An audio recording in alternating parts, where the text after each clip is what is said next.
I'm gonna push on you. I know you got a full bladder. Please let me know if you're gonna spring any leaks and lead you to the restroom. Abdomen. So we're gonna go to our pelvis setting.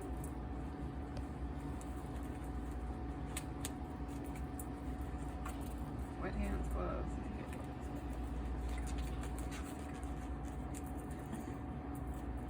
All right, so we're gonna go back to our little curved transducer.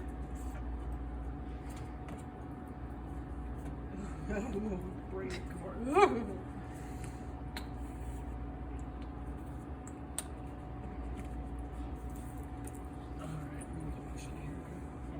Hang in there.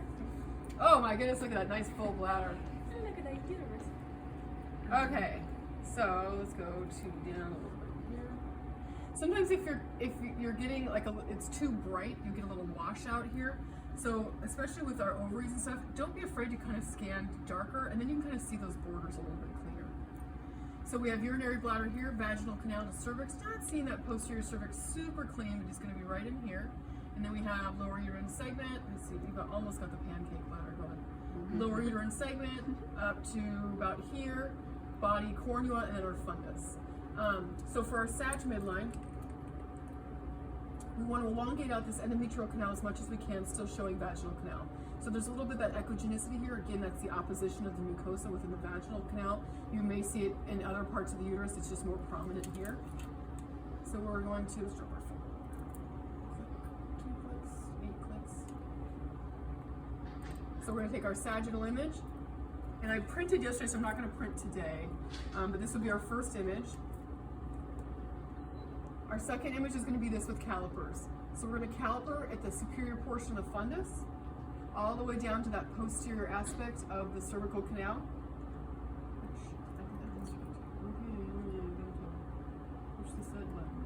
And is it okay if fundus is a little shallow? Yeah, so the other thing you could do is come down inferiorly and try to clear that out a little bit more. He's kind of just blending in with the bowel. You're going to end up being a little bit lower than you anticipate on these patients. So here's the top of our fundus, posterior cervix. Then we're going to do AP at the widest portion. We just got a little bit of a pancake uterus going on here. What does that mean? Like it's a little bit squished. My bladder. Her bladder's so full, yeah. Okay, so then we're going to take a representative image on the right and the left side. We may not have vaginal canal in these images, so if you think about, our uterus kind of widens towards the fundus and then it narrows towards the vaginal canal and cervix, and so it may be kind of a windshield washer. So instead of going sliding over in sagittal, we may have to kind of keep our probe in midline at the inferior portion and then angle over to get that superior portion, so we're lengthening out some of that myometrium. So scanning all the way through for pathology. And then we're just going to take a representative image. There may or may not be endometrium in here, just depending on how far out you are. And then we're going to take an image of the left. So same thing, I'm going to keep that inferior portion of my probe kind of midline, and I'm just going to angle over slightly with the top of that transducer to lengthen that out and get that more the length of myometrium on that left side. Okay, now we're on to the endo. So, oops, we're on to not annotated correctly. So what I'm going to do for this, we're going to do some zoom. So you want to zoom while you're live, not on a frozen image, because it's going to degrade your quality. So we're going to elongate this out as much as we can. We want to see if we can see it all the way through the cervical canal. We don't care about vaginal canal. We just really want to elongate as much as we can here. Some things that might help you: dropping your dynamic range. See how it kind of really makes that endometrium prominent. You want to make sure that when you go back to evaluate things, that you bring that dynamic range back up, so it doesn't look like she has like hepatitis in her uterus or something. So elongating this out as much as we can. Not seeing a super ton of it through this cervical canal. Freeze right in there. We're going to do calipers, AP at the thickest portion, so AP to our uterus. So if my uterus is kind of up and down, my AP is actually going to be sideways. If my uterus is flat, my AP is going to be more true AP on the screen. So AP to the endometrium itself. Widest measurement. The next thing we're going to do is we're going to look with color. And color-wise, we want to make sure we're looking at the whole endometrium. Some patients have kind of very curved uteruses, especially transvaginally, so you may have to do a section of kind of the superior to mid, and then going down to the mid to the inferior. So don't be afraid to do 2 images. Let's see if we can do this. Size. So it's not just that we want to look at one area, because the endometrium, as we know, kind of widens towards that cornua where the fallopian tubes attach. So we want to make sure that we're slowly, if you sweep fast, you're going to get like, oh yeah, nothing's going on. So we want to make sure we're slowly sweeping through that endometrium, looking for any abnormalities, any kind of feeder vessels, any excessive kind of vascularity within the endometrium itself. We expect to see a little bit of vascularity on the periphery of the uterus. That's kind of that vasculature that we see out there. And then we're just going to take a representative image, making sure that we don't have anything that's blipping in here that isn't real. Or if it is real, we're going to investigate it further. Okay, what's next? What are we doing next? Transverse. You got it. Who's going to be my transverse? I'm going to go as inferiorly as I can. So who am I going to see first? Vaginal canal. You're right, vaginal canal. That's right. That's the most inferior aspect. So here we are, we're kind of looking at this, kind of just, kind of mid on the bladder. We're going to go inferiorly, and then we're going to start to see the vaginal canal. He looks like a little bit of mouth. We're going to see that echogenic component, which is the opposition of the mucosa. I might just zoom this guy a little bit, just for fun. And we're going to use that bladder window as much as we can. So there's our transverse vag. Now we're going to go. Wait, you don't say inferior. Nope, we're in the vaginal canal. So we just take one picture. Somewhere. So now we're going to go towards that cervix. So how do I know if I'm in the cervix? Shadowing. Yep, you got it. So where is this going?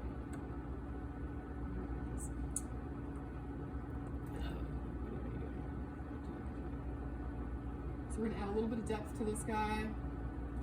What's going on here? Why do I keep doing texty things? So we're going to add a little bit of depth, and then we're going to start to see that shadowing. You guys kind of see that shadowing of the fornices?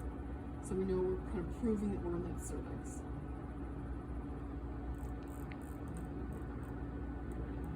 Kind of seeing that shadowing. This side's not, the right side's not quite as clean. And then for the rest of these, we just call them uterus. If you want to annotate lower uterine segment, body cornua and fundus, that's fine with me, but we just call the rest of it uterus. So we started that inferior down the vaginal canal. We're angling up towards that superior. We in our cervix, right in here. Now we're going to go lower uterine segment. Now see how I'm starting to get to the side of the bladder? I'm going to move over and move across so that bladder sits directly under, the uterus sits directly under that bladder. So I just had to move. So when I was midline on her, we kind of ended up on the right lateral side. So I moved to the left to keep that bladder, keep the uterus underneath that bladder. Get rid of a little bit of our depth. We're in kind of lower uterine segment land. We need a little bit of zoom. So there's lower uterine segment. And I'm sweeping more in superiorly. So we're coming into that body cornua. So we're starting to see a little bit of that broad ligament on either side. So we'll just take a representative image. Again, I'm going to try to get more even under that urinary bladder. So there's my body cornua. We're going to measure as if this was circular, so we don't want to include that broad ligament. So we're kind of going to imagine this as if its border was kind of continuous with this circle. So we don't want to measure out here. How many pictures do we need for uterus? Something, I just need a handout I can give you. So sag, right, left, transverse vaginal canal, transverse Oh, cervix. I meant specifically for transverse. Oh, so it's vaginal canal, cervix, lower uterine segment, body cornua, fundus. Okay, yeah. Okay. And then we're going to go even more superiorly, and we're just going to open up fundus. So what Tanya and I were talking about earlier is, so this is her fundus. See how it's not much going on? So that is truly the fundus of our uterus. We might come down, there might be a little smidge of endometrium now. We're just going to come down so I have a little bit more news to show the radiologist. And that's it. Can you find her? I didn't see, I looked on the right side. Out of curiosity.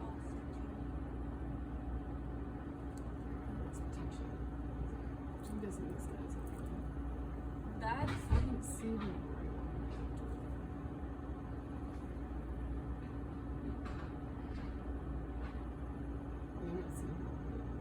This is my patient used to at next images. He just had a new treatment. what is that something?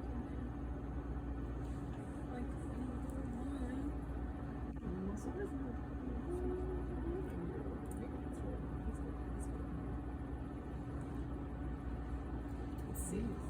That's a-